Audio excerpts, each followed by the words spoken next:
The sour grapes.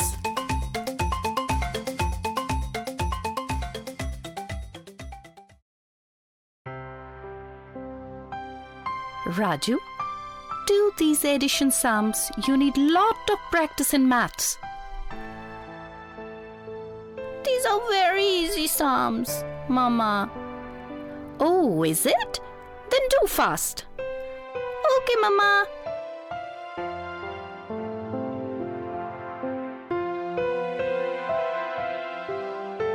Raju, did you finish?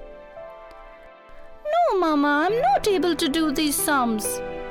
Oh, Raju, you're acting like a fox. Fox?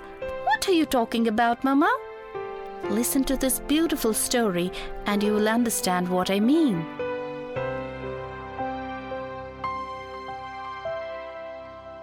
One day, a fox was wandering in search of food.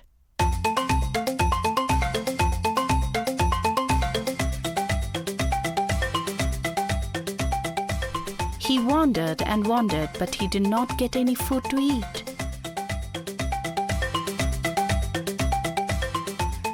At last, he was very tired. Suddenly, there was a sparkle in his eyes. He saw bunches of ripe grapes hanging high on the vines.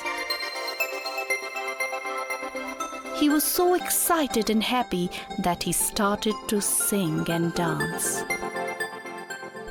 Big bunches of grapes, fresh, green and juicy, shining in the bright sun. I know they're very tasty. Just can't wait to get them. His mouth started watering. He stood on his hind legs and stretched his four paws. But he could not reach the grapes.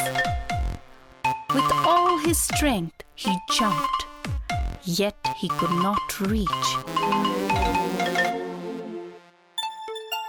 Suddenly, he noticed a small bunch hanging quite low on the vine. The fox stood exactly under the bunch. He then opened his mouth wide and jumped with all his strength. He almost reached the bunch of grapes. He thought, if I try once more and jump a little higher with all my strength, I'm sure I will reach that bunch. So once again, the fox with all his might jumped as high as he could. He jumped and jumped, and he went on jumping, but he just could not reach the grapes. At last, the tired fox mumbled, These grapes are very sour. Who wants to eat such sour grapes?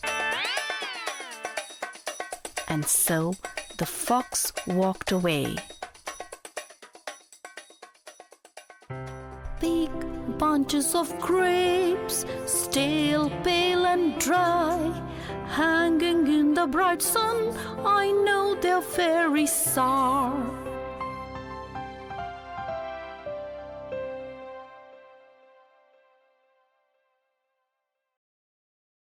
The Goldilocks and the Three Bears.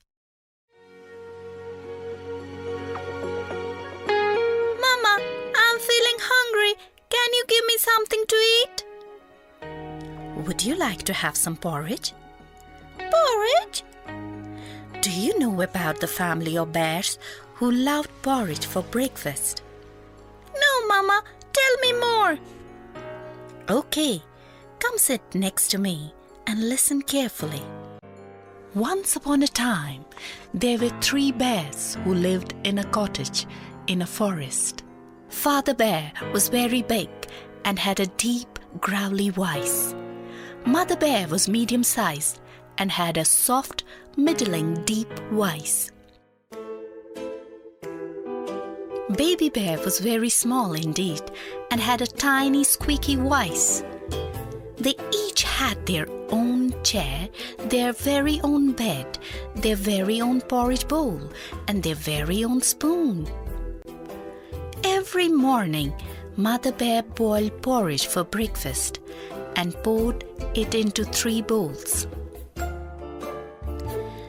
There was a very big bowl for Father Bear, a medium-sized bowl for Mother Bear, and a tiny little bowl for Baby Bear. One morning, the 3 bears sat down as usual. They each took a spoonful of the steaming porridge. Ouch! My porridge is too much hot.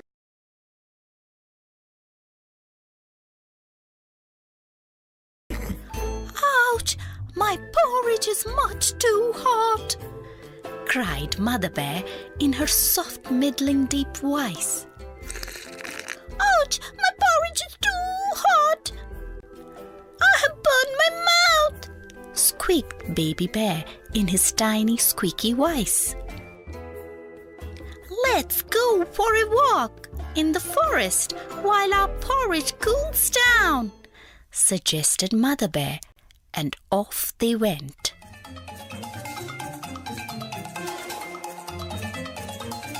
No sooner had the bears left the house than a little girl stopped at the front gate. Her name was Goldilocks. Because her head was covered in golden curls, she lived in a house right on the other side of the forest. She had been walking for a long time and was very hungry and tired. The front door was open, so Goldilocks peeped inside. Is anyone at home? She called. There was no answer, so she tiptoed into the kitchen to see what she could find. When she saw the porridge, Goldilocks felt hungrier than ever. She picked up the very big spoon and tasted the porridge in the very big bowl. It was far too hot. Then she picked up the medium-sized spoon and tasted the porridge in the medium-sized bowl. But that was much too lumpy. Then she picked up the very small spoon and tasted the porridge in the smallest bowl. It was just right. She ate it all up. I will sit down and rest for a minute before walking home, Goldilocks thought to herself. First she sat down in Father Bear's very big chair, but it was much too hard.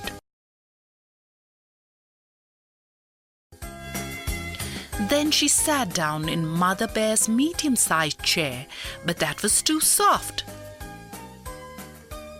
Then she tried Baby Bear's tiny little chair. It seemed just right. But Goldilocks was far too heavy for it. The chair began to crack and then broke into bits. Goldilocks was sorry about the chair, but there was nothing she could do. She still felt tired, so she went into the bedroom. There she saw 3 beds, a very big bed, a medium-sized bed, and a tiny little bed. I will just have a little sleep before going home. So Goldilocks climbed up onto the very big bed. But when she lay down, she found it was much too hard. So she climbed down and tried the medium-sized bed. But that was much too soft. Then she lay down on the tiny little bed. It was just right. Goldilocks fell fast asleep in no time at all.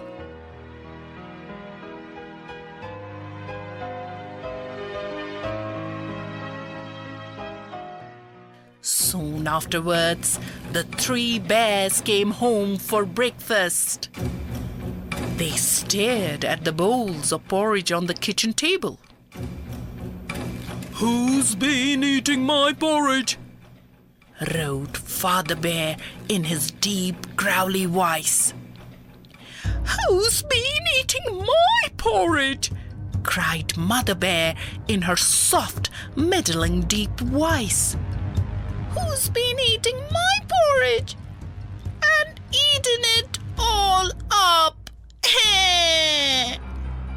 Wailed Baby Bear in his tiny, squeaky voice. Then Father Bear looked at his very big chair. The cushions were all crumpled. Who's been sitting in my chair? He roared in his deep, growly voice. Mother Bear looked at her medium-sized chair. Its cushions too were all crumpled. Who's been sitting in my chair? She cried in her soft, middling, deep voice. Baby Bear looked at his tiny little chair. Who's been sitting in my chair and broken it into pieces?